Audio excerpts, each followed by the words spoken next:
Hello students, मैं निखिल गुप्ता स्वागत करता हूं आज सभी का इस वीडियो में, जिसमें हम लोग नया चैप्टर शुरू करने वाले हैं 12th मैथमेटिक्स का। बहुत ही ताकतवर, बहुत ही प्यारा चैप्टर है समाकलन। पूरी सेकंड बुक का देखा जाए तो पहला ही चैप्टर है। दो बुक्स हैं आपकी, फर्स्ट और सेकंड, उसमें से पहला चैप्टर यही है और ये इस बुक का लगभग सबसे बड़ा चैप्टर है। थोड़ा समय अगर लगेगा तो इसी चैप्टर में लगेगा, आगे के चैप्टर्स में इतना समय नहीं लगेगा, बहुत फास्ट हो जाएंगे आगे के चैप्टर। मतलब एक चैप्टर ये, इसके बदले में सीधा 2 या 3 चैप्टर होंगे, इतने छोटे हैं बाकी के सब। ये चैप्टर अपने आप में थोड़ा बड़ा है भी इंपॉर्टेंट। 7वां चैप्टर अपने आप में 7वां, 8वां, 9वां 3 चैप्टर्स को लेकर के बैठा हुआ है, क्योंकि अगर आपने समाकलन ढंग से नहीं सीखा तो आपको 8वां चैप्टर में नहीं समझ में आएगा, 9वां चैप्टर में नहीं समझ में आएगा। पूरा समाकलन का उपयोग है 8वें में भी और 9वें में भी, इसलिए अपने को समाकलन थोड़े अच्छे से कर लेना चाहिए। इस चैप्टर को थोड़ा सा डिटेल में, गहराई में उतर करके पढ़ना है। ठीक है, यहां तक तो स्टार्ट करेंगे आज के सेशन को। आप लोग फटाफट से वीडियो को लाइक कर दो, क्योंकि आज का चैप्टर थोड़ा सा धमाकेदार है और यहां से सभी बच्चे रेगुलर लाइव में अटेंड करें, कोई भी मिस नहीं होनी चाहिए यहां से लाइव आप लोगों की। ध्यान रखना, एक और इंपॉर्टेंट बात आप लोगों को बता दूं, इस चैप्टर में आप लोगों का अवकलन का इस्तेमाल होगा। जो 5वें चैप्टर में अपन ने पढ़ा था उसमें से भी 5.1 हटा दो आप, 5.2 से लेकर के 5.7 तक जितना भी आपने पढ़ा है वो यहां पर काम आने वाला है। छठे चैप्टर का यहां पर कोई इस्तेमाल नहीं है। छठा चैप्टर अगर आपने नहीं भी पढ़ा है तो कोई चिंता वाली बात नहीं है, आपको ये चैप्टर 100% समझ में आ जाएगा बिना छठे चैप्टर पढ़े। लेकिन 5वां पढ़ना जरूरी है। अगर आपने 5वां नहीं पढ़ा तो मैं नहीं कह सकता कि भाई कितना समझ में आएगा कितना नहीं आएगा। आधा भी आ जाए तो बड़ी बात है, उसके बाद तो यह है कहानी इस चैप्टर की। ठीक है, तो शुरू करते हैं अब हम लोग ये वाला चैप्टर। देखिए, आज बेसिक इंट्रोडक्शन वाली क्लास है। आज काफी कुछ अपन बेसिक समझेंगे, थोड़ा सा डीप में उतरेंगे टॉपिक की कि समाकलन क्या है, इसका मीनिंग क्या है, ग्राफ में समझें कि समाकलन होता क्या है। थोड़ा सा ये चीजों पे डिस्कशन करेंगे और थोड़े फॉर्मुलेस के बारे में डिस्कशन करेंगे। काफी इंपॉर्टेंट क्लास है, तो थोड़ा सा इत्मीनान से एंड तक देखना है। एक और बात, अग्नि बैच अगर आपने अभी तक भी ज्वाइन नहीं किया है, 12th क्लास का जो स्पेशल बैच है उसको अभी तक ज्वाइन नहीं किया है तो ज्वाइन कर लीजिए। भले ही आप सिंगल मैथ्स के लिए ज्वाइन करो या सिंगल किसी सब्जेक्ट के लिए करो या कंबाइंड बैच ज्वाइन करो, जो भी ज्वाइन करना है तुरंत ज्वाइन कर लो, क्योंकि अभी 15 अगस्त तक, कल से स्टार्ट हुआ है ये, 15 अगस्त तक आपको ऑफर मिलेगा। यहां पर 10% ऑफ है और इस पूरे साल में इतना बड़ा ऑफ पहली बार आया है और अभी अगले कुछ दिनों तक नहीं आएगा, है ना। अगले 1-2 महीनों तक अब कोई ऑफ नहीं आने वाला है, तो आप लोग जल्दी से इस ऑफर का बेनिफिट लेकर के अग्नि बैच ज्वाइन कर लो। इसमें डिले अब मत करना, यहां से पढ़ाई बिल्कुल नहीं रुकनी चाहिए अपनी। अब यहां से एकदम जोश के साथ पढ़ाई करनी है और रुकनी नहीं चाहिए बिल्कुल भी पढ़ाई अपनी। ठीक है, चलिए। रही बात टेलीग्राम चैनल की, यहां पर सारे नोटिफिकेशन हम लोग डालते रहते हैं, कोई भी नोटिफिकेशन आपसे मिस नहीं होगा, इसलिए टेलीग्राम चैनल आप लोग ज्वाइन कर लेना। वीडियो के डिस्क्रिप्शन में इसका लिंक आपको मिल जाएगा, वहां से आप डायरेक्ट ज्वाइन कर सकते हैं, कोई चिंता वाली बात नहीं है। चलिए अब मुद्दे की बात शुरू करते हैं, समाकलन की बात शुरू करेंगे। यहां से हमारा जो टॉपिक है वो स्टार्ट होता है, जो कि है समाकलन। समाकलन सब कुछ लिखने का काम है आज, तो बस आप लोग ध्यान से देखते रहें क्या क्या चल रहा है कार्यक्रम में। समाकलन जो है, वैसे तो समाकलन एक्चुअली, कलन एक मैथमेटिक्स में ब्रांच होती है। जैसे मैथमेटिक्स है, मैथमेटिक्स में अलग अलग ब्रांचेस हैं। जैसे फिजिक्स में आपके अलग अलग ब्रांचेस होती है ना। केमिस्ट्री में ब्रांचेस होती है कि फिजिकल केमिस्ट्री हो गई या ऑर्गेनिक केमिस्ट्री हो गई या इनऑर्गेनिक केमिस्ट्री हो गई, अलग अलग ब्रांचेस होती है मतलब केमिस्ट्री में भी। मैथ्स में भी अलग अलग एक तरीके से ब्रांचेस कर रखी है। तो एक ब्रांच है कैलकुलस, कलन। कलन में 2 चीजें आती हैं, अवकलन और समाकलन। कलन में 2 चीजें आती हैं, एक तो अवकलन आता है और एक समाकलन आता है। अवकलन आप लोगों ने डिटेल में सीख लिया 5वें चैप्टर में, और छठे चैप्टर में अवकलन के क्या क्या इस्तेमाल हम लोग कर सकते हैं वो भी आप लोगों ने सीख लिए हैं। अब बारी है समाकलन की, और समाकलन के इस्तेमाल कहां कहां होंगे उनकी बारी है। अवकलन का जहां जहां इस्तेमाल है उसमें 6.5 थोड़ी हैवी लगी होगी आप लोगों को, लेकिन समाकलन का जो इस्तेमाल है वो 8वें चैप्टर और 9वें चैप्टर में सिखाया जाएगा। मतलब इसके आगे की 2 प्रश्नावलियों में समाकलन के उपयोग हम लोगों को सिखाए जाएंगे, अनुप्रयोग कहना चाहिए, वो सिखाए जाएंगे। और दोनों आसान चैप्टर हैं, बड़े आराम से हो जाएंगे समाकलन वाले, बहुत सिंपल है। इस चैप्टर को बस आप ढंग से कर लो। प्रैक्टिस मांगता है ये वाला चैप्टर स्पेशली, क्योंकि वैरायटी ऑफ क्वेश्चंस ज्यादा हैं, चैप्टर बड़ा है। तो अब हम लोग बात कर रहे हैं समाकलन की। तो कलन में 2 चीजें हैं, अवकलन और समाकलन। मोटे मोटे तौर पे देखा जाए तो कलन को इंग्लिश में कैलकुलस बोलते हैं। तो समाकलन में अब हम लोग 2 तरह के समाकलन की यहां पर बात करेंगे। 2 तरह के समाकलन होते हैं बेसिकली। कौन कौन से 2 तरह के समाकलन होते हैं? एक होता है अनिश्चित समाकलन, अनिश्चित समाकलन, अनिश्चित समाकलन होता है एक तो, और एक होता है निश्चित समाकलन।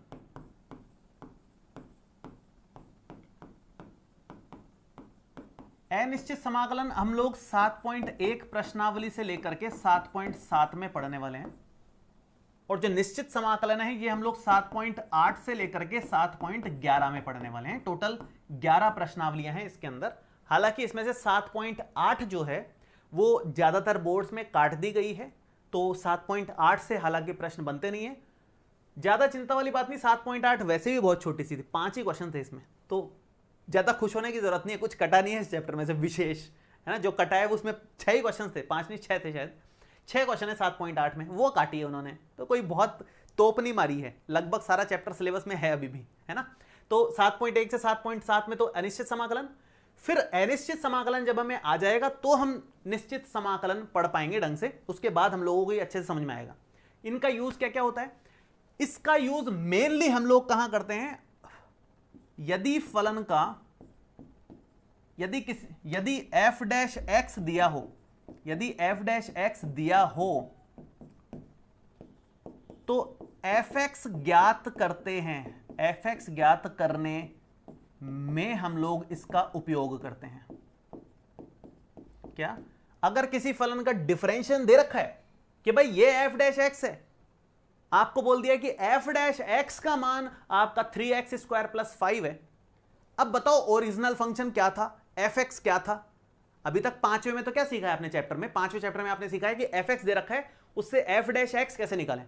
हम लोग यहां एक तरीके से क्या करेंगे, f डैश x दे रखा होगा, उससे fx कैसे निकालें, रिवर्स कैसे जाएं, यही हम लोग समाकलन में सीखने वाले हैं। स्पेशली अनिश्चित समाकलन का मतलब यही है, रिवर्स जाना, किसी फलन के अवकलन से ओरिजिनल फलन निकाल करके सामने रख देना, यही समाकलन में हम लोग करने वाले हैं पूरा का पूरा। 7.1 से 7.7 तक अलग अलग टाइप के समाकलन हम लोग करना सीखेंगे, अलग अलग मेथड सीखेंगे। जैसे अवकलन में अलग अलग मेथड थे कि प्राचलिक रूप के अलग था, e की पावर x log x का अलग था, हर तरह का अलग अलग प्रश्न था।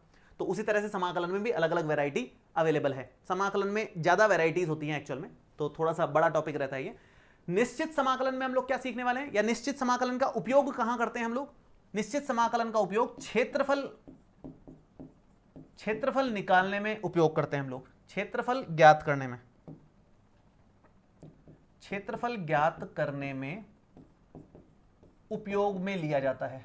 फॉर एग्जाम्पल, एक छोटा सा एग्जाम्पल देता हूं। ये क्षेत्रफल वाला जो टॉपिक है पूरा का पूरा प्रश्नावली 8 में है। पूरी प्रश्नावली 8 में केवल क्षेत्रफल निकालने के ऊपर जोर दिया गया है और कुछ नहीं है पूरी प्रश्नावली 8 में। तो हम बहुत गहराई में इसको तो पढ़ने वाले हैं, ऐसी कोई बात नहीं है। मैं बता देता हूं क्षेत्रफल कैसे निकालते हैं, या क्षेत्रफल निकालने के लिए तो आप कहोगे कि सर वैसे ही हम जानते हैं, आयत का क्षेत्रफल ये होता है, वर्ग का ये होता है, वृत्त का ये होता है, दीर्घ वृत्त का ये होता है, सबके क्षेत्रफल पता है हमारे को, फिर इसकी क्या जरूरत पड़ गई। ये आयत, वृत्त, दीर्घ वृत्त चलो ठीक है, लेकिन बहुत सारी आकृतियां इतनी टेढ़ी मेढ़ी होती है कि जान निकल जाएगी उसका क्षेत्रफल निकालने में। फॉर एग्जाम्पल, कुछ आकृतियां ऐसी देखने को मिलेंगी आपको। मान लो आपको यहां से लेकर के और यहां तक का क्षेत्रफल निकालना है, समझो बात को, आपको ये क्षेत्रफल निकालना है। अब ये ना आयत है, ना वर्ग है, ना कुछ है, ये कोई डायग्राम नहीं है स्पेशल, ये यूं टेढ़ा हो रखा है ऊपर से, यहां सीधा, यहां सीधा, यहां सीधा है, बाकी जगह से टेढ़ा है। तो ये तो अजीब सी शेप है, ये ना वृत्त है, ना आयत है, ना कुछ और है। जो हम जानते हैं उनमें से तो कोई नहीं है, तो फिर हम इसका फॉर्मूला भी नहीं जानते डायरेक्ट। तो ऐसी सिचुएशन में निश्चित समाकलन से तुरंत इसका आंसर निकाला जा सकता है। हालांकि ऐसा नहीं है कि केवल इसका आंसर निकाल सकते हैं, इसकी मदद लेकर के तो आयत, वर्ग, वृत्त सबका निकाल सकते हो आप, लेकिन उनका तो अपने को डायरेक्ट ही याद है। इस तरह के विशेष हैं, इनका हमें नहीं पता, तो इसका हम लोग यहां से निकालना सीखेंगे। वृत्त, दीर्घ वृत्त का भी सीखेंगे, वो भी निकालेंगे प्रैक्टिस के लिए, लेकिन मेन जोर इस तरह के जो हमारे फलन होते हैं उन पर दिया जाता है। इस तरह के फलनों का यहां से यहां तक टोटल क्षेत्रफल कितना है, कितना क्षेत्र कवर कर रहे हैं, वो हम लोग निकालना सीखेंगे। अब जैसे खेत की बात है, कोई खेत है तो खेत जरूरी थोड़ी है आयताकार हो या वर्गाकार हो, थोड़ा टेढ़ा मेढ़ा होता है, इस तरह का होता है, तो उस खेत का क्षेत्रफल निकालेंगे तो ऐसे निकाल सकते हैं हम लोग। कहने का मतलब यूज बहुत है इसका यूज समाकलन का मतलब इतनी जगह पर है कि मैं आपको क्या ही बताऊं, हर जगह तो यूज होता है इसका, भयंकर इस्तेमाल है। पूरी कैलकुलस, मैथमेटिक्स की ऐसी ब्रांच है, कैलकुलस हो गई, कुछ कुछ स्टैटिस्टिक्स जैसे ब्रांच है, ट्रिग्नोमेट्री जैसे ब्रांच है, कुछ ब्रांचेस तो इतनी कमाल की है कि उनका इतना इस्तेमाल है प्रैक्टिकली, इतना ज़्यादा इस्तेमाल है जिसकी कोई सीमा नहीं है। जो हायर स्टडीज़ या हायर रिसर्चेस होती है ना, वहाँ उनको इस्तेमाल करके की जाती है, वो मैथमेटिक्स की टूल्स इस्तेमाल करके किए जाते हैं। ठीक है, खैर हम लोग शुरू करेंगे अब अनिश्चित समाकलन के बारे में। हम ग्राफ में समझना चाहते हैं कि यार अनिश्चित समाकलन होता क्या है एक्चुअल में, है ना। निश्चित समाकलन को ग्राफ से समझ में आता है कि यार ये आपको फलन दे रखा है, इसका हमें क्षेत्रफल निकालना है, तो हमें इसका समाकलन कर देना चाहिए। क्या लॉजिक है इसके पीछे वो अपन 7.89 में सीखेंगे, वो लॉजिक क्या है, क्यों होता है ऐसा, वो सब बात की बात है। लेकिन इसमें कम से कम ग्राफ में अपने को समझ में आता है कि यार ये चीज निकाल रहे हैं निश्चित समाकलन की मदद से। लेकिन अनिश्चित समाकलन से ग्राफ में नहीं समझ में आ रहा ना कि अभी तक क्या निकाल रहे हैं यार अपन, कि इस बार डिफरेंशियल दे रखा है, ओरिजिनल फंक्शन निकालना है, ये क्या हिसाब किताब हुआ, थोड़ा समझने की बात है। तो हम लोग कोशिश करते हैं इसको समझने की। उससे पहले मैं आपको थोड़ा सा बता दूं कि अवकलन समाकलन में कनेक्शन क्या है आपस में, है ना। फिर अपन थोड़ा सा इस चीज को गहराई में उतरेंगे, और बुक में एक बहुत सुंदर सा साफ सुथरा एग्जाम्पल दे रखा है बुक में इस बात को समझाने के लिए, वही एग्जाम्पल हम लोग ले लेंगे। अपने को कहाँ दिक्कत है, ले लेंगे सेम एग्जाम्पल, बढ़िया है, सेम काम करेंगे, क्या टेंशन है। तो अब पहले कुछ छोटी मोटी बातचीत कर लेते हैं। जैसे अगर आपके पास एक फलन है f(x) का हमने अवकलन कर दिया तो f'(x) प्राप्त हो गया। क्या करने से प्राप्त हुआ, अवकलन, अवकलन करने से हमें f'(x) प्राप्त हुआ। अगर हम इसका अवकलन किया तो ये क्या प्राप्त हुआ, ये प्राप्त हुआ अवकलज। f'(x) क्या है, f'(x) है f(x) का अवकलज, अवकलज।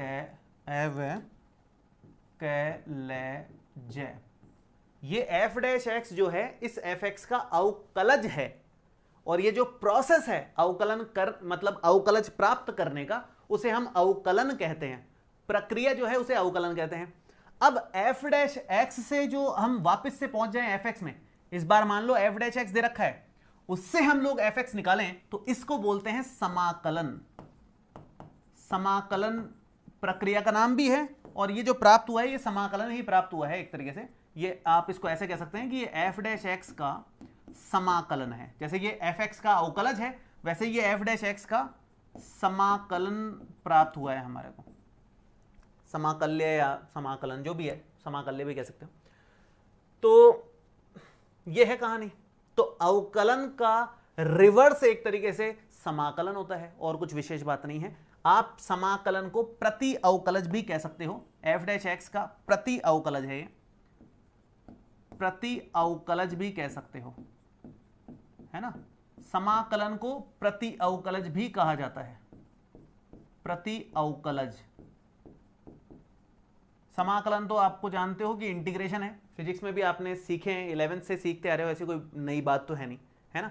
लेकिन समाकलन को तो इंटीग्रेशन बोलते हैं, प्रति अवकलज को एंटी डेरिवेटिव बोलते हैं। तो इंटीग्रेशन बोल दो या एंटी डेरिवेटिव बोल दो, डेरिवेटिव का एंटी कर दिया, रिवर्स कर दिया, उल्टा कर दिया, तो वो एंटी डेरिवेटिव हो गया, जिसे हम लोग समाकलन नाम देते हैं। तो समाकलन और कुछ नहीं है, जो अवकलन आपने सीखा है उसी का रिवर्स एक तरीके से समाकलन है। तो मतलब जितने भी फॉर्मुलेस समाकलन के हैं, बेसिक फॉर्मुलेस की बात कर रहा हूं मैं, एडवांस फॉर्मुलेस की बात नहीं कर रहा। कुछ एडवांस फॉर्मुलेस भी हम लोग सीखेंगे आगे की प्रश्नावलियों में, लेकिन 7.1 में एक बेसिक फॉर्मुलेस हमें सीखने हैं, और वो फॉर्मुलेस सारे के सारे अवकलन के ही रिवर्स फॉर्मुलेस हैं। मतलब जो 5वें चैप्टर में आपने अवकलन के सूत्र सीखे हैं, वही सारे के सारे सूत्र समाकलन के बन जाएंगे। हम लोग उनको समाकलन के फॉर्मुलेस बना देंगे। वो कैसे बनाएंगे वो अभी हम लोग डिस्कस करने वाले हैं, शांति से डिस्कस करेंगे, एक एक फॉर्मुले को डिस्कस करेंगे। आप लोग बस सामने देखिए, कुछ फॉर्मुलेस उसमें मॉडिफाई होंगे, वो किस तरह से और क्यों मॉडिफाई होंगे वो हम लोग अभी डिस्कस करने वाले हैं, आप उसकी चिंता नहीं करें, है ना। यहां तक बात समझ में आ गई आप लोगों को, हम लोग स्टार्ट करते हैं आगे। और यहां तक समझ में आ गई है तो पहले तो लाइक करो तुम लोग। मुझे समझ नहीं आता लाइक क्यों नहीं करते हो तुम लोग, हैं? लाइक करने में पैसे लगते हैं। जितने लोग लाइव हैं उससे कम तो लाइक हैं। जितने लाइव हैं उसके 60% ही लाइव दिख रहे हैं, लाइक दिख रहे हैं मुझे। तो पहले तो लाइक करो तुम बेशर्मो, उसके बाद आगे बढ़ेंगे अब अपन। लाइक करो पहले, लाइक दिखने चाहिए मेरे को यहां पर। और दूसरी बात, जो बच्चा स्टार्ट में एंटर कर गया है क्लास में, अब आप कसम खा के ही बैठना है। नया चैप्टर है, चैप्टर ऐसा है सबके समझ में आ जाएगा, इस तरह का चैप्टर है ये। चैप्टर बड़ा इंटरेस्टिंग है, इसको करने में भी मजा आएगा आप लोगों को। बड़ा इंटरेस्टिंग चैप्टर है, सबके समझ में आ जाएगा इस टाइप का चैप्टर है, और बेसिक है क्योंकि आगे के 2 चैप्टर और इससे कनेक्टेड हैं। तो इसलिए जो भी क्लासेस आप बैठो, अब लेक्चर 1 से ही ये कमिटमेंट आपके पास होना चाहिए कि अगर मैं बैठा हूं तो क्लास खत्म होने के बाद ही उठूंगा, दुनिया इधर की उधर हो जाए भले ही, दुनिया इधर की उधर, लेकिन क्लास खत्म होने के बाद ही अब सीट से उठूंगा, उससे पहले नहीं उठूंगा। ये अपने आप को कमिट करके बैठना है, अपने आप को एक जबान दे करके बैठनी है, वादा करके बैठना है, ठीक है। चलिए बहुत बढ़िया। चलो 60% की जगह आधे लोगों ने तो और कर दिया लाइक बाकी आधे थोड़े से नाराज बैठे हुए हैं, लगता है कि लाइक नहीं मारेंगे, लाइक करने से तो कुछ चलो कोई बात नहीं, ठीक है। तो आगे बढ़ते हैं। अब हम लोग थोड़े से फॉर्मुलेज वगैरह डिस्कस करते हैं इसके, उसके बाद लॉजिक पे आएंगे। ये जो लॉजिक है थोड़ा सा मजेदार लॉजिक है, जो हम लोग अनिश्चित समाकलन का ग्राफीय निरूपण सीखने वाले हैं, वो मजेदार है काफी ज्यादा। अभी फिलहाल हम लोग फॉर्मुलेज की बात कर लेते हैं। अवकलन के कौन कौन से फॉर्मुलेज आपने सीखे हैं? पहला सूत्र आप लोगों ने सीखा है कि डिफरेंशिएशन अगर हम करें किसी कांस्टेंट का, कांस्टेंट मतलब कोई भी अचर हो सकता है, अचर को मैं सी नाम दे दूं क्या? सी नाम दे सकते हैं वैसे, नहीं तो ठीक है कोई बात नहीं। अचर का अगर आप डिफरेंशिएशन कर रहे हो तो 0 आता है। दूसरा हमने सूत्र क्या सीखा है? डिफरेंशिएशन अगर हम लोग कर रहे हैं x की घात n का, तो वो आता है n गुणा x की घात n-1। मेन फॉर्मूला तो यही है, इसी की मदद से ये बना है, वैसे तो ऐसी कोई बात नहीं है। एक सूत्र और हमने रफली सीख लिया था, हालांकि वो बुक में नहीं था, लेकिन मैंने कहा था कि यार बहुत ज्यादा काम आता है, आप याद ही रख लो, उसको भी लिख ही लेते हैं, लिखने में क्यों कंजूसी करें अपन। डिफरेंशिएशन हमने x का डायरेक्ट निकालना सीखा था, इसी की मदद से आता है वो सीखा था 1, x का डिफरेंशिएशन 1 हो गया, सब बातें खत्म हो गई है, ठीक है। तो मैं तो सोच रहा हूं इसको 3rd नंबर पे लिख लें, क्योंकि इसकी मदद से आता है वो सूत्र, तो 3rd नंबर पे लिखना ठीक रहेगा। 2-3 फॉर्मुले और लिखते हैं, फिर उन पे चर्चा करेंगे आराम से, है ना। चौथे नंबर पे हम लोगों ने सूत्र लिखा था वैसे तो d/dx ऑफ √x का, लेकिन वो इतना उपयोग में नहीं आएगा, तो अभी आप इग्नोर करोगे तो भी चलेगा। एक सूत्र हमने 1/x का सीखा था, वो उपयोग में नहीं आएगा, लिखना चाहो तो लिख लो, मना नहीं है कुछ भी, मैं लिख देता हूं। चलो, √x का डिफरेंशिएशन क्या होता है? 1/2 √x होता है। डिफरेंशिएशन हम लोगों ने सीखा है 1/x का, जो कि माइनस का 1/x² होता है।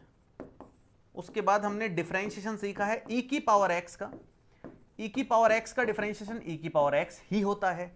उसके बाद हमने डिफरेंशिएशन सीखा a की पावर x का, a की पावर x का, a की पावर x का डिफरेंशिएशन a की power x into log a होता है। अब यहां थोड़ा सा समझने वाली चीजें आएंगी, तो पहले इन पर हम लोग चर्चा कर लेते हैं कि इनसे रिलेटेड समाकलन के सूत्र कौन कौन से बनेंगे और वैसे ही क्यों बनेंगे, है ना। जैसे इसका सूत्र थोड़ा सा चेंज आपको देखने को मिलेगा, एक इसका सूत्र में थोड़ा सा चेंज आपको देखने को मिलेगा, लेकिन क्यों चेंज है उसका लॉजिक है, ऐसे हवा में चेंज नहीं हो रहा है, वो एकदम सिंपल लॉजिक है उसका। बच्चों ध्यान रखना है, ये चैप्टर बहुत इंपॉर्टेंट है, मैं रिपीट कर रहा हूँ, शुरू जब से क्लास हुई है तब से मैंने 5-6 बार रिपीट कर दिया है, बहुत इंपॉर्टेंट है, छोड़ना नहीं है, पूरी जान लगा देनी है इस चैप्टर में, पूरी सेकंड बुक आपकी बहुत अच्छी हो जाएगी इससे, मैं बता रहा हूं आपको। चलिए अब समाकलन हम लोग शुरू करेंगे। समाकलन का चिन्ह क्या होता है ये मेरे ख्याल से बताने की आवश्यकता नहीं है, क्योंकि फिजिक्स में आप करते आए हो यार, 2 साल से कर रहे हो, कोई बड़ी बात नहीं है ऐसा कि सर ने कुछ खास बता दिया कि समाकलन का चिन्ह ये होता है, ऐसा कुछ टेंशन वाली बात है नहीं। तो समाकलन का चिन्ह हम लोग यहां पर लिखेंगे, क्या होता है देखिए। हमने ये डिस्कस किया कि यार इसका अवकलन अगर किया तो ये आया, तो इसका समाकलन करने पर यह आना चाहिए, इसका अगर अवकलन करने पर यह आया तो इस चीज का समाकलन करने पर यह आना चाहिए। तो हम लोग समाकलन का पहला अगर इंटीग्रेशन करें, 0 का इंटीग्रेशन अगर अपन कर रहे हैं, 0 का अगर इंटीग्रेशन कर रहे हैं तो क्या आना चाहिए? कायदे से अचर आना चाहिए, कोई ना कोई कांस्टेंट आ जाना चाहिए, कोई चिंता वाली बात नहीं इसमें। दूसरा फॉर्मूला, इसके हिसाब से क्या होना चाहिए भाई, इसका डिफरेंशिएशन ये है तो इसका इंटीग्रेशन ये है, इसका इंटीग्रेशन ये है, इसका इंटीग्रेशन ये है, इसका इंटीग्रेशन ये है, इसका इंटीग्रेशन ये है, इसका इंटीग्रेशन ये है, इसका इंटीग्रेशन ये है।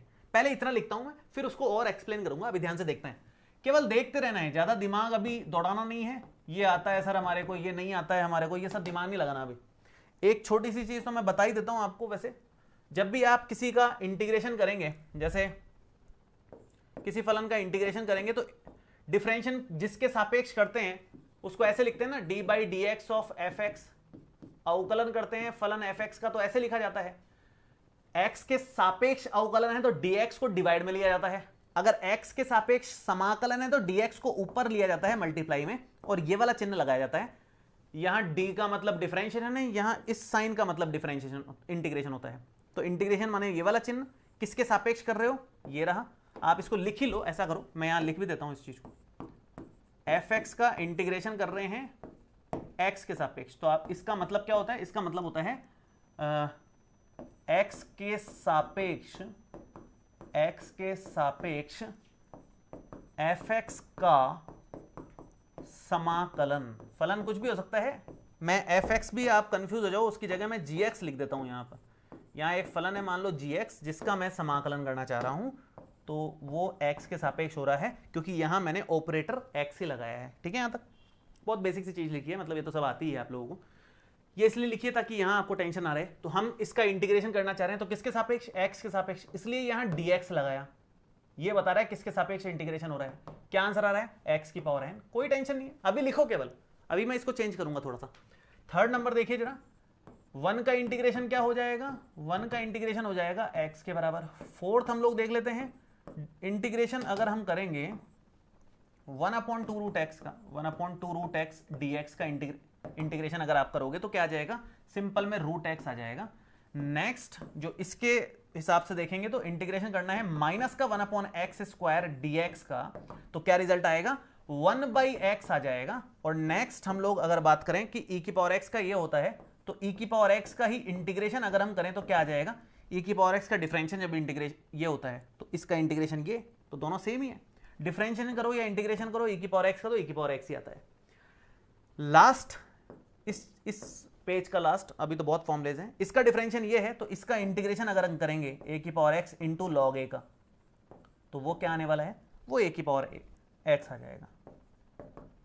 ये तो हमने बेसिक सीखा। एक और छोटी सी चीज थी यहां पर जो सिखाने लायक बात है, वो ये है कि हम जानते हैं कि जो हमारे पास अवकलज आया है उससे हम लोग समाकलन प्राप्त करेंगे। तो एक छोटी सी चीज, डिफरेंशिएशन अगर x² का करें तो 2x आता है ना, तो उस हिसाब से इंटीग्रेशन 2x का क्या होना चाहिए, नहीं सॉरी,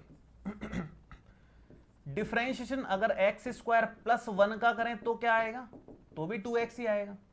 डिफरेंशिएशन अगर हम x² प्लस 2 का करें तो क्या आएगा, तो भी 2x ही आएगा। यहां से एक कमाल की चीज आप लोगों को समझ में आ रही होगी कि यार x² का डिफरेंशिएशन करो भले तो भी 2x है, x² प्लस 1 का भी 2x है क्योंकि 1 का डिफरेंशिएशन 0 है, x² प्लस 2 का डिफरेंशिएशन भी सेम ही आ रहा है। तो यहां से एक चीज अब उल्टा करो, ठीक है, इसका डिफरेंशिएशन ये है तो इसका इंटीग्रेशन ये है, मतलब 2x का इंटीग्रेशन x² है, मतलब 2x का इंटीग्रेशन x² प्लस 1 है, मतलब 2x का इंटीग्रेशन x² प्लस 2 है। अरे ऐसे तो बहुत सारे हो जाएंगे, मैं x² प्लस 10 कर दूं, x² माइनस 9 कर दूं, x² प्लस √3 कर दूं, इन सब का डिफरेंशिएशन 2x ही है। तो इसका मतलब यह हुआ कि अगर मैं इन जनरल करूं, इन जनरल लिखूं, व्यापक रूप से अगर इस चीज को लिखूं, तो x² के साथ में कोई भी कांस्टेंट आ गया, C for any constant, C for constant, कोई भी कांस्टेंट हुआ, सबका डिफरेंशिएशन क्या ही होने वाला है, 2x ही होने वाला है। तो कोई कह रहा है कि x² का डिफरेंशिएशन 2x है, तो आप समाकलन के रेस्पेक्ट में अगर देखें तो x² प्लस c का डिफरेंशिएशन 2x है इन जनरल। तो इसका मतलब ये जो 2x है इसका समाकलन एक्चुअल में ये होगा। ये भी गलत नहीं है कि 2x का समाकलन x² है, 2x का समाकलन x² प्लस 1 है, 2x का समाकलन x² प्लस 2 है, सब सही है, कोई भी गलत नहीं है इसमें से। 2x का समाकलन ढेर सारे निकल रहे हैं, 2x के अनंत समाकलन प्राप्त होते हैं, अनंत समाकलन प्राप्त होते हैं, लेकिन उन अनंत समाकलनों में क्या कनेक्शन है वो अपन डिस्कस करेंगे अभी आगे जाकर के। मैं बस आपको ये कहना चाह रहा हूं कि कोई भी फलन आपको दिख रहा है ना कि इसका डिफरेंशिएशन ये है, तो इंटीग्रेशन में इसका इंटीग्रेशन ये होगा। अब 2x का इंटीग्रेशन, इस चीज को 2x का इंटीग्रेशन लिखने के लिए आप x² ना लिख करके सीधा x² प्लस c लिखेंगे, क्योंकि हमेशा प्लस c में स्कोप रहता है और कांस्टेंट्स ऐड होने का, कि x² प्लस 1 भी हो सकता है भाई, x² प्लस 2 भी हो सकता है, x² प्लस 0 भी हो सकता है भाई। c का मान 0 हो गया तो ये हो गया, c का मान 1, c का मान 2, c के अनंत मान हो सकते हैं, उन सबका डिफरेंशियल 2x ही आएगा। इसका मतलब 2x का इंटीग्रेशन अनंत बन सकते हैं, 2x के अनंत इंटीग्रेशन बन सकते हैं। उन अनंत इंटीग्रेशन को x स्क्वायर प्लस c बोल दिया हमने। c कांस्टेंट है, स्वेच्छ अचर है, इसके अलग अलग मानों से अलग अलग समाकलन प्राप्त होते जाएंगे। समझ आई बात? तो हमेशा इंटीग्रेशन जब भी आप करोगे किसी फलन का, तो जो भी फलन लिखो प्लस में c जरूर लगा दो एक्स्ट्रा में, ताकि कोई गलती का स्कोप नहीं कि भाई एक्स स्क्वायर का डिफरेंशियल तो यह ही, आप तो छोड़ो एक्स स्क्वायर प्लस सी का ही डिफरेंशियल पूरा का पूरा ये है, इसका मतलब ये है। तो मतलब सी हमेशा लगा देने का है, क्योंकि सी लगाने से अवकलन पे इधर कोई फर्क नहीं पड़ रहा, समाकलन में हम लोग सी को इंट्रोड्यूस कर देते हैं अकॉर्डिंगली, क्योंकि किसी भी फलन के अनंत समाकलन प्राप्त होते हैं। क्यों होते हैं अभी डिस्कस करेंगे, लेकिन अनंत समाकलन प्राप्त होते हैं। समझ आई यहां तक बात? तो इसीलिए हर जगह आप अचर में तो चलो पहले ही कांस्टेंट है, अचर तो वैसे ही कांस्टेंट है, सी है, इसमें तो लगाने की जरूरत नहीं है, लेकिन यहां plus C plus C plus C plus C plus C और प्लस सी लगाते हैं हम लोग, क्योंकि इसका डिफरेंशियल बोलो या x की घात n प्लस सी का डिफरेंशियल बोलो आएगा यही। तो इन जनरल हम इसका इंटीग्रेशन x की घात n प्लस सी लगा देते हैं, टेंशन खत्म, सारे मान कवर हो जाते हैं इससे, मान कोई भी छूटता नहीं है। दूसरी बात, कुछ बुक्स में c की जगह पर k इस्तेमाल में लेते हैं, कुछ भी ले लो कांस्टेंट है, k की जगह m low, a low, t लो, जो मर्जी लो, क्या भी फर्क पड़ रहा है। लेकिन एनसीईआरटी बुक्स या कह लो कि ज्यादातर बुक्स में c इस्तेमाल में लेते हैं, और जो बच्ची कुछ बुक्स है उसमें k इस्तेमाल में लेते हैं, और तो कोई इस्तेमाल होता हुआ मुझे दिखा नहीं है। तो जनरली c या k ही इस्तेमाल में लेते हैं, अपन c इस्तेमाल में लेंगे। अब यहां से आगे बढ़ते हैं। यहां देखिए एक बार, इसका इंटीग्रेशन ये आया है, सोच के देखना, ये वाला फॉर्मूला हमारे ज्यादा काम का नहीं है। हमारे काम का क्या फॉर्मूला आएगा, ध्यान से सुनना है सारे बच्चों को, मैं इसको थोड़ा मॉडिफिकेशन कर रहा हूं, है ना। ये फॉर्मूला हमारे बहुत काम आए, इसको याद रखना है। इसको याद करने की जगह मैं इसका मॉडिफिकेशन कर रहा हूं, सब लोग ध्यान से देखेंगे, है ना। मॉडिफिकेशन कुछ इस तरह का है, मैं पूरी लाइन को n से डिवाइड दे रहा हूं। n कांस्टेंट है, कांस्टेंट से मल्टीप्लाई करो, डिवाइड करो, डिफरेंशिएशन ना इंटीग्रेशन, किसी पे कोई फर्क पड़ता नहीं है मल्टीप्लाई डिवाइड से। कांस्टेंट कांस्टेंट रहता है ना, उसका मल्टीप्लिकेशन और डिवीजन में डिफरेंशिएशन होता है ना इंटीग्रेशन होता है। तो यहां पर n इधर है, कांस्टेंट के साथ ऐसा कर सकते हैं, वेरिएबल के साथ नहीं कर सकते। n से मैं पूरी लाइन को डिवाइड दे रहा हूं, तो इंटीग्रेशन x की पावर n माइनस 1 dx बराबर क्या हो जाएगा, x की घात n बटे n प्लस में c बटे n, c बटे n। ठीक है, पूरी लाइन में जो भी चेंज करो पूरी लाइन में करना है। पूरी लाइन में मैं n की जगह पूरी लाइन में n प्लस 1 रखना चाहता हूं। कुछ भी कर सकते हो, जो बदलाव करना चाहोगे पूरी लाइन में करोगे तो वो वैलिड है, कोई चिंता वाली बात नहीं है। पूरी लाइन में मैं n की जगह n प्लस 1 करना चाहता हूं, उससे क्या फर्क पड़ेगा, फर्क ये पड़ेगा कि इंटीग्रेशन यहां पर x की घात n प्लस 1, n की जगह n प्लस 1 किया है मैंने, है ना। जहां जहां n दिखा मेरे को, एक तो यहां n दिखा तो मैंने यहां n की जगह n प्लस 1 कर दिया, बाकी माइनस 1 अपनी जगह है, dx अपनी जगह पर है, x की घात यहां n की जगह n प्लस 1 हो जाएगा, नीचे n की जगह n प्लस 1 हो जाएगा, c के नीचे भी n की जगह n प्लस 1 हो जाएगा। इससे क्या हुआ, ध्यान से समझना इस चीज को, इससे हमें 1 से 1 यहां कट गया, x की घात n का डायरेक्ट इंटीग्रेशन पता चल गया, क्या, x की घात n प्लस 1 अपॉन में n प्लस 1, और c वैसे भी कांस्टेंट था। c क्या था, कोई भी कांस्टेंट था, रैंडम कांस्टेंट था, कोई स्वेच्छ अचर था, हमें पता भी नहीं है क्या है, बहुत अलग अलग मान हो सकते हैं।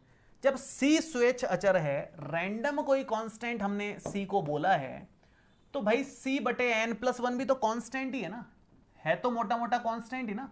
सारे कांस्टेंट को इकट्ठा करके आप भले ही k बोल दो, k बोल दो, c डैश बोल दो, d बोल दो, कोई फर्क नहीं पड़ता है। तो हम लोग इसको k बोल दें या c डैश बोल दें, या c डैश से कंफ्यूज हो रहे हो तो k ही बोल दो आप। हमने क्या सीखा यहां पर कि x की घात n का इंटीग्रेशन x की घात n plus 1 upon n plus 1 होता है। ऐसा कुछ यहां तो नहीं दिख रहा था, हमने इसी का इस्तेमाल किया, लेकिन घूमते घामते यहां तक पहुंचे। सूत्र हमारे ये काम का है, रीजन क्या है उसका कि ये क्यों काम का है, हमने वो वाला सूत्र क्यों नहीं याद किया। आप वो वाला याद रख लो, ऐसे कोई चिंता नहीं है, आंसर उससे भी बनेगा, आंसर इससे भी बनेगा। लेकिन प्रॉब्लम क्या है कि आपको क्वेश्चन आएगा x की घात 5 का इंटीग्रेशन करो साहब। अब x की घात 5 का इंटीग्रेशन करने के लिए इस फॉर्मेट में इसको जमाना पड़ेगा। कैसे जमाओगे यार? इस फॉर्मेट में, या कह लो इस फॉर्मेट में, ये और इजी है। x की घात n-1 बनाना पड़ेगा, x की घात 6-1 dx। अब ये फॉर्मेट आया, फिर आप इसमें रखोगे, फिर इसका आंसर x की घात n/n मतलब 6/6 प्लस में c/n, या जो भी c डैश या k बोल दो तो कोई फर्क नहीं पड़ता। लेकिन इस फॉर्मेट में जमा करके आंसर निकालना मुश्किल है। आसान क्या है, सीधा यहां पर n हो, हमें तो x की घात n का दिमाग नहीं लगाना, इसमें कन्वर्ट नहीं करना फॉर्मेट में, डायरेक्ट काम हो जाए। x की पावर n का डिफरेंशियल x की पावर n+1/n+1 चाहिए, सीधा स्ट्रेट फॉरवर्ड इंटीग्रेशन आ गया। उटपटांग से फॉर्मुलेज नहीं बन रहे, सिंपल स्ट्रेट फॉरवर्ड बनाने के लिए हमने ऐसा किया। अब देखो x की पावर n का x की पावर n+1/n+1, तो x की पावर 5+1/5+1 मतलब x की घात 6/6 ही आएगा। तो बात यही है, ये और ये बात एक ही है, लेकिन फॉर्मूले को सिंप्लीफाइड करने के लिए, उपयोग के लिए सिंप्लीफाइड किया, इसलिए हम ये वाला याद रखते हैं, ये वाला या ये वाला याद नहीं रखते हैं। समझ आई यहां तक? मोटी मोटी बात समझ में आ गई क्यों ऐसा किया? तो याद ये रखना है, वो नहीं रखना है। एक तो ये रखना है, इसके बाद ये नहीं रखना है, ये नहीं रखना है, सीधा ये याद रखना है। ठीक है, चलिए अब मैं एक बार इसको तो मिटाता हूं, ध्यान से देखना है, आगे भी ऐसा कुछ है। अब जैसे थर्ड वाला है, इसमें कोई सोचने की बात नहीं, 1 का इंटीग्रेशन x होता है, बात खत्म। याद रखना है, बड़ी जगह काम आएगा, डायरेक्ट ही हमारे पास है ना, डायरेक्ट बहुत जगह काम आएगा। फोर्थ है 1/2√x का इंटीग्रेशन x हो जाएगा। या फिर इसको भी अगर दूसरे शब्दों में लिखना चाहें हम लोग तो कैसे लिख सकते हैं? मैं इस पूरी लाइन को 2 से मल्टीप्लाई कर दूं, 2 मैं उधर भेज देता हूं। अगर 2 उधर भेजोगे तो 1/√x का इंटीग्रेशन क्या हो जाएगा? 2√x प्लस में 2c। 2c को कोई नया कांस्टेंट नाम दे दो, कोई दिक्कत नहीं, सारे कांस्टेंट हमेशा इकट्ठे करके अलग से लिख दिए जाते हैं। उस कांस्टेंट को आप k नाम दे दो, भले ही k दे दो, c डैश नाम दे दो, d नाम दे दो, p नाम दे दो, जो मर्जी नाम दे दो। मोटी मोटी बात यह है कि इसको भी मॉडिफाई करके हम ऐसे कर सकते हैं। हालांकि इसका इतना इस्तेमाल नहीं है, इसलिए हम इसको याद नहीं रखते। ये तो मैं आपको समझने के लिए, समझाने के हिसाब से केवल लिख दिया कि देखो इसको ऐसे भी किया जा सकता है, कॉन्स्टेंट्स को इधर उधर किया जा सकता है, कॉन्स्टेंट्स की ज्यादा टेंशन लेने की जरूरत नहीं है। ठीक है, अगर इसकी बात करें, यहां भी ऐसा ही है, हम 1/x² में माइनस को उधर ही भेज दें, माइनस उधर चला जाएगा तो माइनस का 1/x² का इंटीग्रेशन हो जाएगा। आप डायरेक्ट याद रखें तो बहुत अच्छी बात है, क्योंकि यूज तो आता ही है भाई, यूज तो आ ही जाता है कहीं ना कहीं, अपन करें तो यूज क्यों नहीं आएगा। तो इसको भी डायरेक्ट याद रखें तो 1/x² का अगर इंटीग्रेशन देखें तो पूरी लाइन को माइनस से मल्टीप्लाई किया है, तो माइनस का 1/x और माइनस का c आ गया। माइनस के c को नया कांस्टेंट k बोल दो, क्या फर्क पड़ रहा है तो कांस्टेंट, प्लस में k लगा करके इसको इस्तेमाल लो, तो इसको माइनस का 1/x प्लस में k हम लोग लिख सकते हैं। तो एक तो ये हो गया हमारा, एक हमारा ये हो गया, ये हमारे पास इस तरह से याद रखा जा सकता है अगर रखना चाहें तो, 1/√x का ये और 1/x² का ये। 1/x² का तो खैर काफी काम आ जाता है, याद रख ही लो तो अच्छा है, मैं तो कहता हूं कि कर ही लो, इस वाले को तो याद कर ही लो, ठीक रहेगा। e की पावर x में कोई झोल झाल है नहीं, इसको डायरेक्ट याद रख लो, कोई टेंशन नहीं है। आप यहां थोड़ा झोल झाल है हमें यार a की पावर x का जब डिफरेंशियल ये पता है तो हमें सीधा a की पावर x का इंटीग्रेशन मिल जाए तो ज्यादा बढ़िया है ना।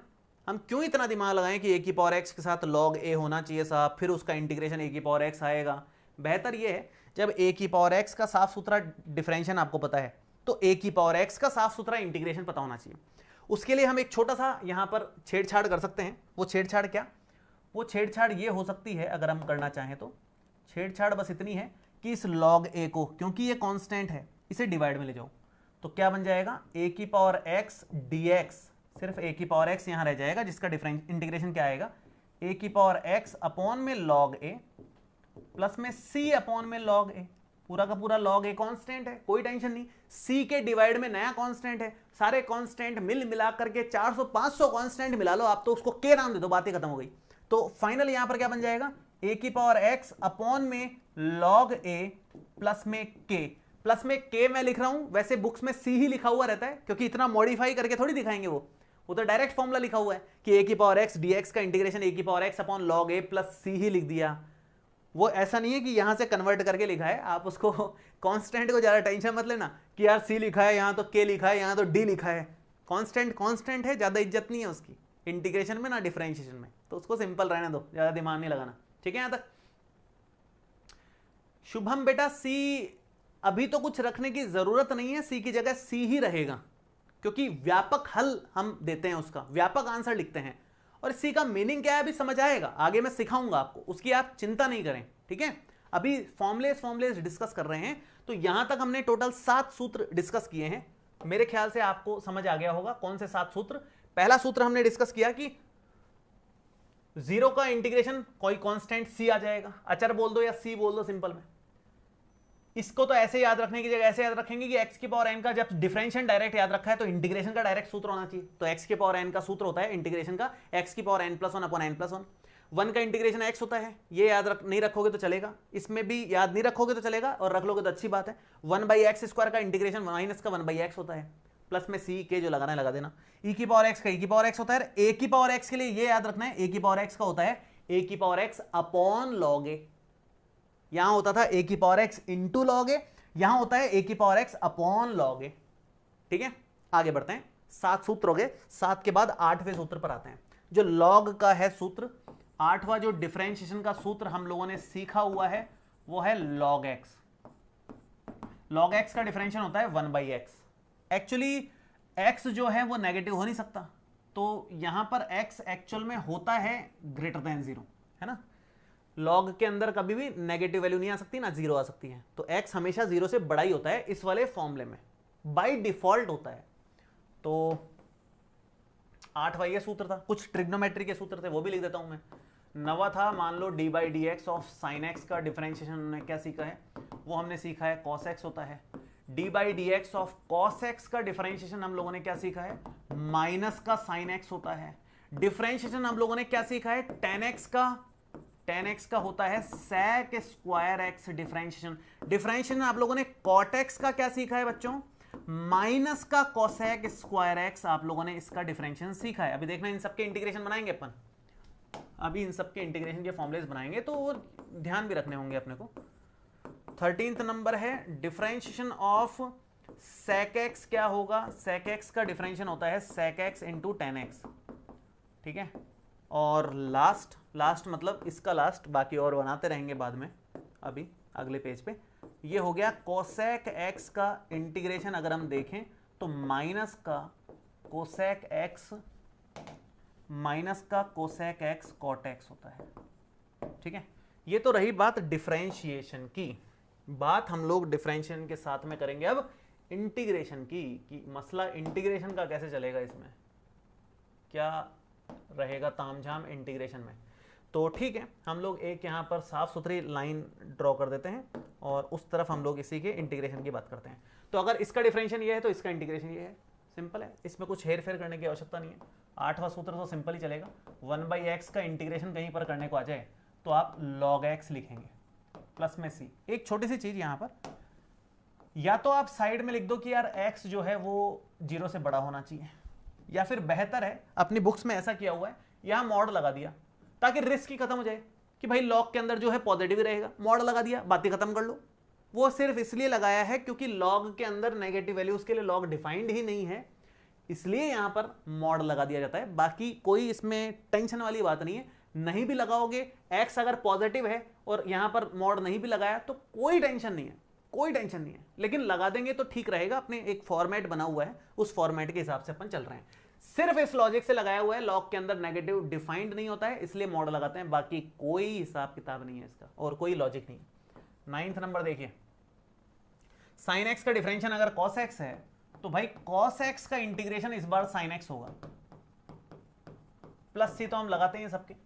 10वें नंबर पे अगर cos x का डिफरेंशिएशन माइनस sin x है तो माइनस के sin x का इंटीग्रेशन इस बार cos x होगा, जो कि हम अब यार ये थोड़ी याद रखेंगे कि माइनस sin x का क्या इंटीग्रेशन है, हम तो याद रखेंगे कि sin x का क्या इंटीग्रेशन है, तो माइनस को हम उधर भेज देते हैं।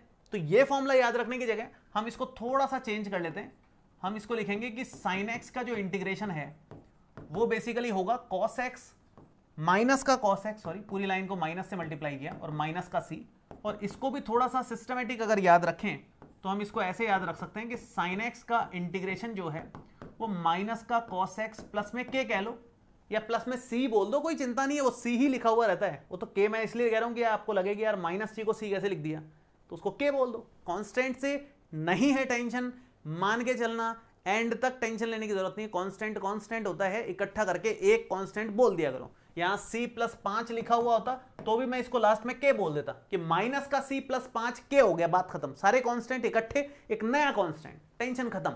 ये ध्यान रखने वाली बात है, ठीक है।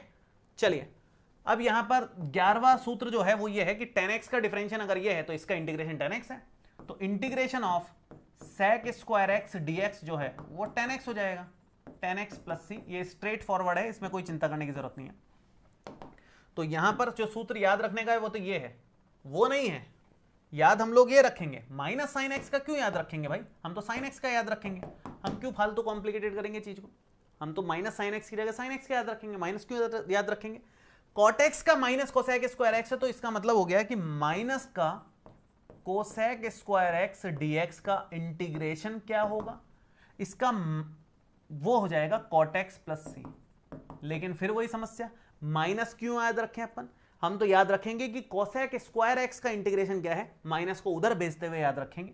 तो जब माइनस को उधर भेजेंगे आप तो ये बनेगा कोसेक स्क्वायर एक्स का integration is equal to minus का कॉट एक्स और माइनस का C, that implies integration of cosec square x d x is equal to minus cot x plus में के बोल दो यार, कोई चिंता वाली बात नहीं है इसमें, ठीक। तो ये हम लोग याद रखेंगे, रखने लायक सूत्र याद ये वाला है, ये वाला नहीं है। इधर तो यही है, इधर यही है, इसकी जगह ये करेंगे, इधर यही है, इसकी जगह ये करेंगे। नेक्स्ट, इसमें सिंपल, इसका डिफरेंशियल ये है तो इसका इंटीग्रेशन ये है, बात खत्म। Integration of sec x into ten x dx कितना आएगा, sec x प्लस सी आएगा, sec x प्लस सी आ जाएगा, साफ सुथरा है, इसमें कोई चिंता की बात नहीं। लास्ट एंड फाइनल, इसका डिफरेंशियल ये है तो इसका ये हो जाएगा, दैट मीन्स माइनस का cosec x into cot x dx कितना आ जाएगा, वो आ जाएगा cosec x प्लस सी, cosec x प्लस सी, ठीक है। और यहां से अगर हम लोग इसको आगे बढ़ाएं तो इसको अगर आगे बढ़ाएं तो माइनस उधर भेज दीजिए, तो इससे क्या होगा, integration of cosec x into cot x dx आ जाएगा, माइनस का cosec x माइनस का c, और माइनस के c को अगेन हम लोग पता ही आप लोगों को k लिख करके फ्री कर देंगे, और कुछ नहीं है इसमें दिमाग लगाने जैसा। सो ये तो इस तरह से हो ही गया, थोड़ा सा ऊपर कर देता हूँ इसको, ये हो जाएगा माइनस का cosec x प्लस में k।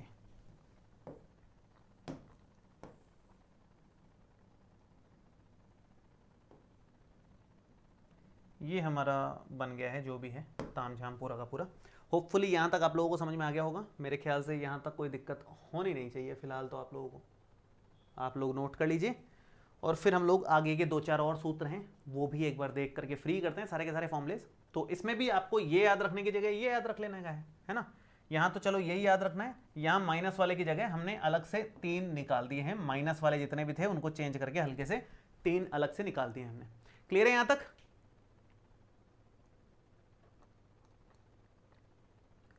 इंदिरा ने कहा सर कुछ पूछना था कि पेड बैच में जो वीडियोस मिल रही हैं वो एक्सक्लूसिव हैं क्या? देखो कुछ वीडियोस एक्सक्लूसिव हैं, सारी नहीं हैं। जैसे विविध प्रश्नावलियां हैं सारी की सारी, वो सब एक्सक्लूसिव हैं। जो प्रीवियस ईयर्स के क्वेश्चंस हैं वो सब एक्सक्लूसिव हैं। जो डाउट ग्रुप्स हैं वो सब एक्सक्लूसिव हैं। मतलब जो यूट्यूब पे दिख रहा है उसके अलावा जितनी फैसिलिटीज़ है सब एक्सक्लूसिव ही हैं पेड बैच में, वो सब एक्सक्लूसिव हैं, है ना। तो वो सब वहाँ मिलती हैं आपको। यकीन मानो बेनिफिशियल रहेगा आपके लिए। आप बहुत थोड़ा सा विचार करके बहुत कि यार मैं लूँ नहीं लूँ, ये तो फ्री में ही मिल रहा है अपने को, आधा तो आधा ही पेड है, थोड़ा ही तो है, इधर उधर से देख लेंगे। उस इधर उधर में आपका जो टाइम वेस्ट होता है ना, टाइम एक तो वेस्ट होता है ढूंढने में कि कहाँ से पढ़ें क्या पढ़ें, दूसरा टाइम वेस्ट होगा आप लोगों का क्योंकि वहाँ जब ढूंढोगे यूट्यूब पर इधर उधर बहुत सारी चीज़ें ज़बरदस्ती सीक्वेंस में आपको दिखेगी नहीं कहीं पर, तो आप दूसरे एडवर्टीजमेंट वगैरह पता नहीं क्या क्या देखोगे, वहाँ टाइम बहुत वेस्ट होगा आपका। टाइम बहुत कीमती है, आपको अभी अंदाजा ही नहीं है, इतना इतना ज़्यादा कीमती है ना टाइम, आपको मैं एक्सप्लेन नहीं कर सकता शब्दों में। आज मुझे अहमियत पता चलती है टाइम की क्या है, बहुत कीमती है। उस टाइम को बचाओ, एक जगह से शांति से पढ़ो, आपके सिस्टमेटिक एप्लीकेशन पे सब कुछ दे रखा होता है, शांति से वहाँ पढ़ो, PDF नोट्स वगैरह सब रहते हैं वहाँ पर, सिस्टमेटिक पढ़ाई करो, एंड तक लगातार अपना दिमाग इधर उधर कंटेंट ढूंढने की जगह रिवीजन पे लगाओ कोर्स खत्म करके, तब आएंगे असली मार्क्स आपके 100 नंबर। टारगेट होना चाहिए 100 नंबर का, देखते हैं फिर कितने आते हैं। ठीक है, चलो आगे बढ़ते हैं। फिलहाल हम लोग आगे बढ़ते हैं हम लोग, कोई दिक्कत नहीं है, 5.2 से 5.5 भी पढ़ी है आपने तो भी समझ में आ जाएगा। देखिए आगे बढ़ते हैं, कुछ इनवर्स ट्रिग्नोमेट्री वाले सूत्र भी थे अपने पास में, उनको एक बार देख लेते हैं, वो बड़े दिलचस्प हैं, थोड़ा ध्यान देंगे आपको समझ में आ जाएगा। कहां तक लिख लिया अपने? 14 तक लिख लिया, ठीक है। 15 नंबर हमारे पास differentiation of sine inverse x क्या होता है? साइन इनवर्स एक्स का डिफरेंशिएशन आपको याद हो तो 1/1 माइनस एक्स स्क्वायर का अंडर रूट था, याद है? दूसरा नहीं सॉरी 16वां नंबर, मतलब इन्हीं सूत्रों से बनाए गए हैं, तो क्या कुछ सूत्र याद रखने के तो है नहीं, सिंपल मामला है। कॉस इनवर्स एक्स का अगर हम डिफरेंशिएशन देखें तो क्या होता है? माइनस का 1/1 माइनस एक्स स्क्वायर का whole under root. 17 number differentiation अगर आप करो tan इनवर्स का, देखो पहले tan इनवर्स एक्स का, ये भी बहुत इंपॉर्टेंट फॉर्मूलेज हैं, हल्के में मत लेना, आते हैं इनसे क्वेश्चंस। 18वां है डिफरेंट, इससे कुछ अलग भी बना के दिखाऊंगा मैं, कुछ एक क्रिएटिव सा कुछ आपको समझ आएगा। इसमें भी बताया था मैंने उसका लॉजिक, यहाँ भी थोड़ा सा बताते हैं आपको। 19 नंबर है differentiation of sec inverse x, क्या आएगा? वो आएगा 1/x into x square minus 1 का होल अंडर रूट। ठीक है, और लास्ट एंड फाइनल है मेरे ख्याल से अब ये डिफरेंशिएशन अगर आपको करना है कोसेक इनवर्स एक्स का, तो वो आपके पास आएगा 1/x into x square minus 1 का अंडर रूट। सिर्फ माइनस का फर्क है, इन तीनों में सिर्फ माइनस का फर्क है, बाकी सब सेम ही है एकदम। अब इन्हीं की मदद लेकर के हम लोग इंटीग्रेशन के फॉर्मुलेज बना लेंगे। तो क्या फॉर्मुलेज हमारे इंटीग्रेशन के बन जाएंगे, एक बार देख लेते हैं हम लोग, फटाफट से देख लेते हैं, है ना। फिर कुछ एक कमाल का लॉजिक भी सीखना है अभी, तो अपने को काफ़ी चीज़ें हैं जो बेसिक में सीखनी है। तो 15 नंबर इंटीग्रेशन का सूत्र बनाएंगे इसी का। तो इस चीज़ का इंटीग्रेशन क्या? 1/1 माइनस एक्स स्क्वायर के होल अंडर रूट का अगर मैं इंटीग्रेशन करूं, इसका इंटीग्रेशन ये आ जाएगा, जो कि है साइन इनवर्स एक्स प्लस सी कह देंगे, उसमें क्या चिंता है, प्लस सी कह दो। 16 नंबर इंटीग्रेशन करें इसका, माइनस का 1/1 माइनस एक्स स्क्वायर का इंटीग्रेशन dx, कितना आएगा यहाँ पर हम लोग अगर इसका इंटीग्रेशन करें तो इसका इंटीग्रेशन आ रहा है कॉस इनवर्स एक्स, इसका है कॉस इनवर्स एक्स प्लस सी। अगर मैं इसका, अब यहां एक खूबसूरत सा कनेक्शन आएगा, देखना बहुत प्यारा सा कनेक्शन आपको बताएंगे, तो उससे रिलेटेड काफी कंफ्यूजन वरना हो जाता है। ये हो जाएगा tan इनवर्स एक्स, अभी मैं साइड में जो जगह है वहां करके दिखाऊंगा उस चीज को, अभी देखते हैं अपन, है ना। tan इनवर्स एक्स प्लस सी हो गया। cot इनवर्स एक्स का देखें तो इंटीग्रेशन ऑफ माइनस का 1/1 प्लस एक्स स्क्वायर जो है वो क्या आ रहा है? cot इनवर्स एक्स आ रहा है, कोई दिक्कत नहीं है, cot इनवर्स एक्स प्लस सी हो गया। 19 नंबर इसका ये हो जाएगा, तो इसी का integration x into x square minus 1 के अंडर रूट का इंटीग्रेशन अगर करें तो वो तो सेक इनवर्स एक्स है, लेकिन अगर इसको माइनस लगा दिया जाए तो कोसेक इनवर्स एक्स है, सीधी सी बात ये है। अगर यहाँ माइनस लगा दिया तो ये क्या हो जाएगा? कोसेक इनवर्स एक्स हो जाएगा। अब यहाँ थोड़ा सा ध्यान दीजिए आप, पहले तो इस माइनस को उधर भेजते हैं फिर ध्यान देंगे चीज़ों पे। पहले इस माइनस को उधर भेजते हैं, माइनस में क्यों याद रखें अपन, तो इधर भेज के रखते हैं याद। तो अगर मैं इसको इधर भेज देता हूं तो integration of 1/1 minus x square का अंडर रूट और ये dx कितना आ जाएगा? माइनस इधर जाएगा तो माइनस का कॉस इनवर्स एक्स माइनस में c, दैट मीन्स माइनस का cos inverse x plus k बोल दो या c बोल दो, उससे कोई फर्क नहीं पड़ने वाला, वो तो एक ही बात होती है, वो कोई खास बात नहीं है, अपनी मुद्दे वाली बात नहीं है। मतलब इसको थोड़ा नीचे कर देते हैं, थोड़ा सा ठीक दिखेगा दिखने में। ये एक कंक्लूजन आया, थोड़ा ध्यान देना अब, है ना, थोड़ा सा ध्यान देने वाली बात है। चलो अभी एक साथ ध्यान देंगे, पहले इसको देख लेते हैं एक बार, फिर एक साथ कंक्लूजन पे आते हैं। कुछ एक खूबसूरत सा कंक्लूजन यहाँ पर आपको देखने को मिलेगा। हाँ जी, इसको देखते हैं, माइनस उधर भेजते हैं, माइनस उधर भेजेंगे तो 1/1 प्लस एक्स स्क्वायर का जो इंटीग्रेशन है वो बेसिकली माइनस का कॉट इनवर्स एक्स और माइनस का सी आएगा, मैं सीधा ही के लिख देता हूं यार, बातें खत्म करो ना, क्यों बार बार, सबको पता है माइनस उधर भेजेंगे, माइनस सी होगा, अगली लाइन में लिखना है मेरे को, यही लिख देते हैं, खत्म करो। सेम यहाँ पर भी इसी लाइन पे मैं कंक्लूजन ही कर देता हूँ सीधा कि 1/x into x square minus 1 का अगर अंडर रूट देख रहे हैं तो बेसिकली वो माइनस उधर चला जाएगा, तो माइनस का कोसेक इनवर्स एक्स होगा, कोसेक इनवर्स एक्स होगा, और प्लस सी की जगह मैं के कर देता हूँ, बात ही खत्म हो जाएगी। अब यहाँ कुछ ध्यान देने लायक चीज आई है मार्केट में, बहुत ही कमाल की चीज आई है, मतलब कुछ एकदम विचित्र सी चीज आई है। वो क्या? वो ये कि एक ही फलन के दो इंटीग्रेशन आ रहे हैं। इसका integration sine inverse x plus C है, साथ में इसका इंटीग्रेशन माइनस का cos inverse x plus C भी आ रहा है, सेम ही है फलन। तो 1/1 माइनस एक्स स्क्वायर का अंडर रूट है, उसका इंटीग्रेशन किया साइन इनवर्स एक्स आ रहा है, इसका इंटीग्रेशन किया माइनस का कॉस इनवर्स एक्स आ रहा है। ये क्या बात हुई भाई? क्या साइन इनवर्स एक्स और माइनस का cos inverse x same type का कैसे फॉर्मेट हो गया? तो क्या लिखेंगे एग्जाम में कि साइन इनवर्स एक्स लिखें या माइनस का कॉस इनवर्स एक्स लिखें, फिर इसका इंटीग्रेशन क्या सही होगा? अब मैं आपको बताता हूं, दोनों सेम बातें हैं। आप ये भी लिख सकते हो, ये भी लिख सकते हो, सिचुएशन की डिमांड है, जो भी लिखोगे आंसर में कुछ गड़बड़ नहीं होगी, दोनों एक ही बातें हैं। क्यों? किस लॉजिक से? देखना ध्यान से, मैं कन्वर्ट करके दिखाता हूं। इसी चीज को मैं इसमें कन्वर्ट कर देता हूं। देखो, आप लोगों ने एक सूत्र सीखा हुआ है, कहां सीखा हुआ है? दूसरी प्रश्नावली में, इनवर्स ट्रिग्नोमेट्री वाली बात है। एक सूत्र हुआ करता था, मैं यहां लिख देता हूं, जगह तो मेरे को नजर आ नहीं रही और कहीं और, तो कहां लिखे यार, यही जगह दिख रही है मेरे को, तो यही लिख देता हूं मैं फिलहाल। सूत्र था साइन इनवर्स एक्स प्लस में कॉस इनवर्स एक्स बराबर कितना होता है? π/2। ये एक सूत्र हम लोगों ने चैप्टर नंबर 2 में सीखा हुआ है। कहां सीखा हुआ है ये? चैप्टर 2 में, इनवर्स ट्रिग्नोमेट्री फंक्शन में। यहां से साइन इनवर्स एक्स की वैल्यू कितनी है? साइन इनवर्स एक्स की वैल्यू है π/2 माइनस कॉस इनवर्स एक्स। देखना जरा देखना, इसकी वैल्यू है π/2 माइनस कॉस इनवर्स एक्स। एकदम स्पष्ट वैल्यू है, इसमें तो कोई झोलझाल ही नहीं है ना, ये तो होती है वैल्यू।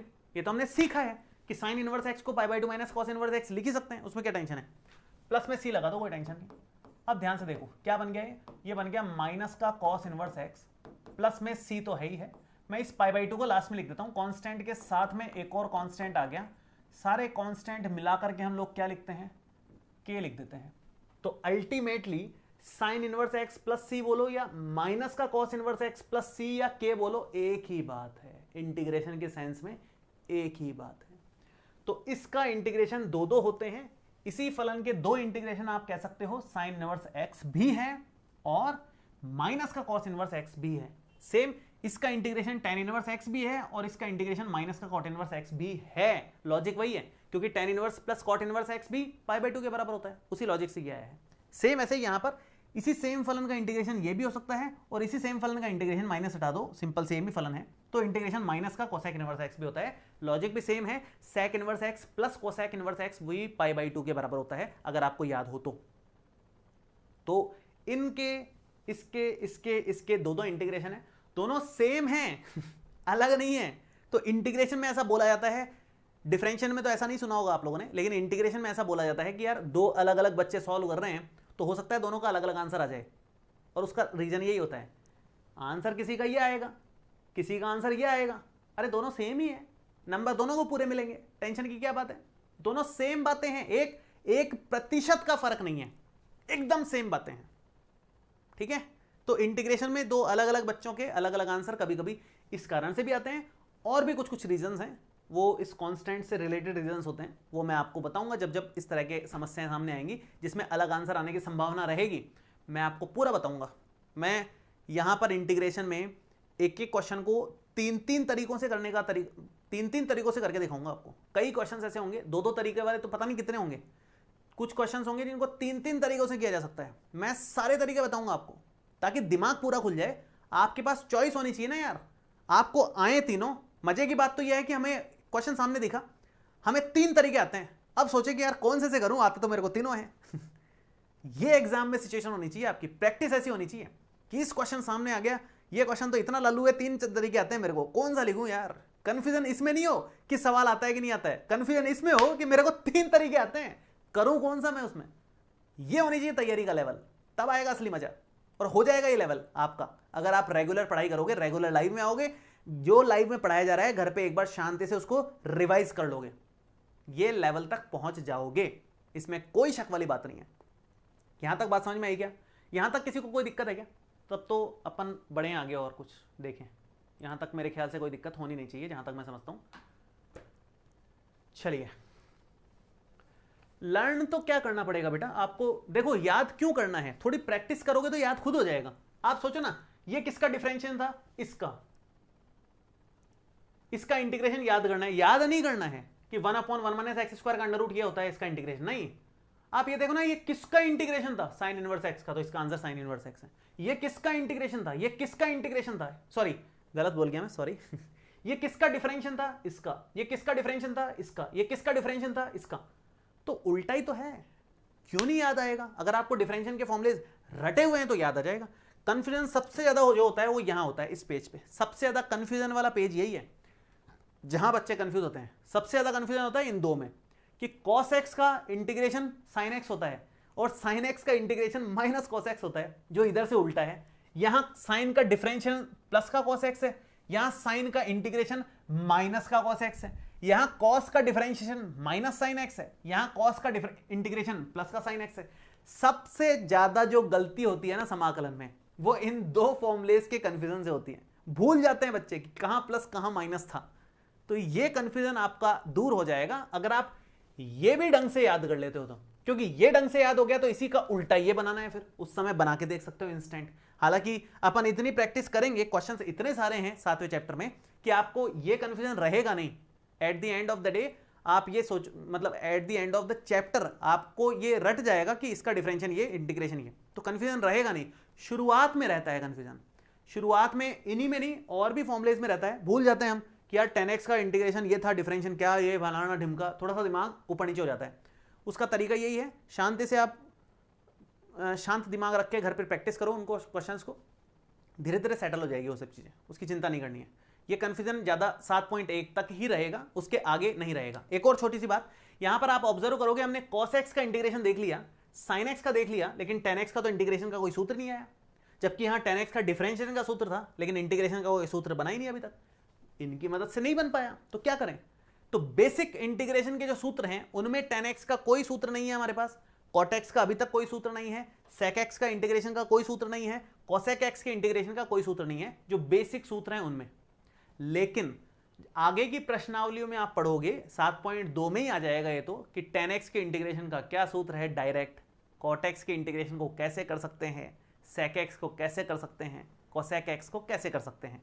तो थोड़े से आगे के लिए मतलब आप लोग स्कोप रखो, टेंशन ना लो। जितना आपको बताया गया है उतने फॉर्मुलेज आप घर पे थोड़ी सी प्रैक्टिस कर लोगे, लिख करके शांति से इकट्ठे करके रख लो कर, और उसको प्रैक्टिस कर लो, याद रख लो थोड़ा सा, तो आपको क्वेश्चंस में दिक्कत नहीं आएगी। मैं बस यही कहना चाह रहा हूं, जितने फॉर्मुलेज इंटीग्रेशन के मैंने आपको बताए हैं, स्पेशली ये साइड वाले, फिर ये जिन पे टिक लगा दिए हैं मैंने, वो आपको याद करने हैं घर जाकर के। आज का होमवर्क केवल इतना है, समय थोड़ा सा कम पड़ गया। मेरे को ये भी बताना था आज आप लोगों को कि अनिश्चित समाकलन का ज्यामितीय निरूपण क्या होता है, ये बताना था, लेकिन समय की थोड़ी सी कमी के कारण मैं नहीं बता पाया। नेक्स्ट वाली क्लास में मैं सबसे पहले यही बताऊंगा कि इसका ज्यामितीय निरूपण क्या है, फिर मैं 7.1 प्रश्नावली शुरू कर दूंगा, और 7.1 में मजा आ जाएगा आप लोगों को, ये मेरी गारंटी है। आप बस ये फॉर्मुलेज याद कर लेना, आज प्रैक्टिस कर लेना, हल्की सी थोड़ी सी याद प्रैक्टिस भी करोगे तो काम चल जाएगा, याद करने की जरूरत नहीं है। दूसरी बात, 15 अगस्त तक कोर्सेज पर 10% का ऑफ चल रहा है। इतना बड़ा ऑफ आज तक हमने नहीं दिया है इस साल तो स्पेशली, तो आप लोग इस ऑफर का बेनिफिट लीजिए।